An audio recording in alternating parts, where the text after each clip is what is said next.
At a railway station in a city, there lived a beggar. He survived by begging from passengers traveling in the trains that stopped there. One day, while begging, he noticed a tall, well-dressed man. The beggar thought, "This man looks very rich. If I ask him for alms, he will surely give me a good amount." He approached the man and started begging. The tall man looked at him and said, "You always ask from others, but have you ever given anything to anyone?" The beggar replied, "Sir, I am just a beggar. I always ask because I have nothing to give. How can I give anything to anyone?" The tall man said, "If you can't give, then you have no right to ask. I am a businessman, and I believe in give and take. If you have something to give me, only then will I give you something in return." Saying this, the man boarded the train and left.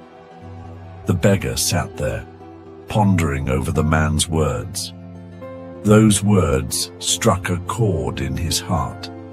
He thought, "Maybe I don't get much money because I never give anything in return. But I'm just a beggar.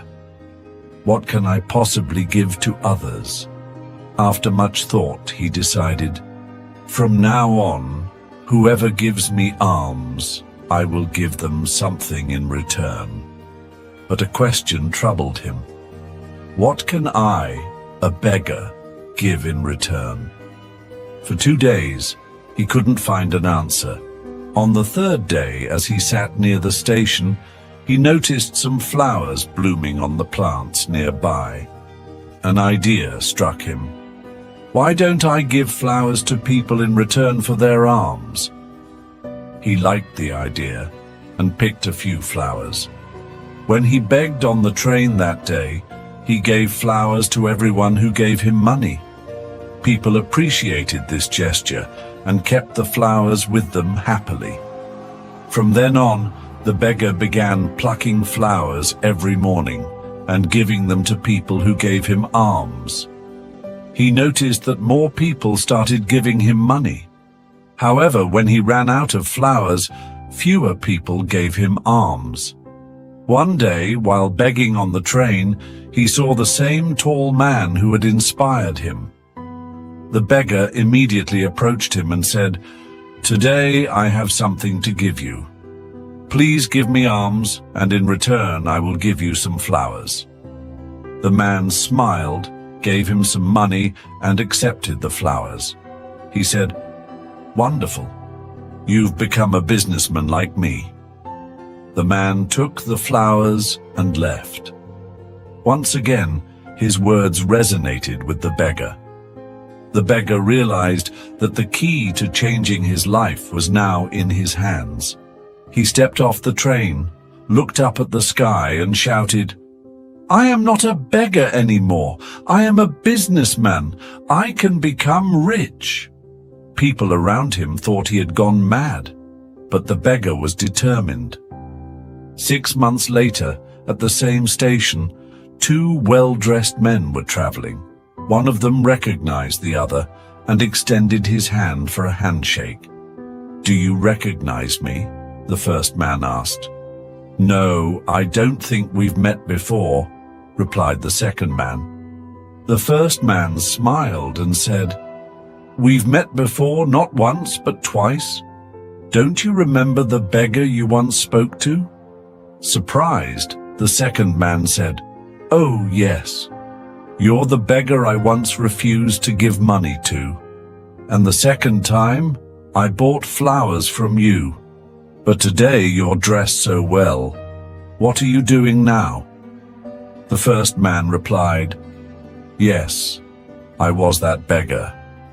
But today I am a successful flower merchant. I'm on my way to another city for business." He continued, "You taught me an important rule of life. We only receive when we give. This rule has changed my life. I realized that I wasn't a beggar. I was always a businessman. but didn't see myself that way. People didn't give me alms. They were paying for the flowers I gave them. I used the money I earned to buy more flowers and became a merchant. Today, I run a large flower business, thanks to the rule you taught me. Both men smiled and continued their journey. The story teaches us a profound lesson about the power of self-perception and the universal law of giving and receiving. Often we limit ourselves by believing we are incapable or unworthy of success, just like the poor beggar initially thought of himself as just a beggar. However, true transformation begins with a change in mindset. When we shift our focus from merely taking to also giving, whether it's through kindness, effort, or value, we open doors to opportunities and growth. The rule of give and take is not just a business principle. It is a life philosophy that fosters mutual benefit and prosperity. Moreover, success is deeply tied to how we view ourselves. If we see ourselves as small or insignificant, others will too. But when we believe in our potential and take steps to act on it, the world responds in kind. His journey from a beggar to a successful businessman reminds us that no dream is too big, and no situation is too hopeless if we dare to think differently, act boldly, and believe in our ability to rise above our circumstances.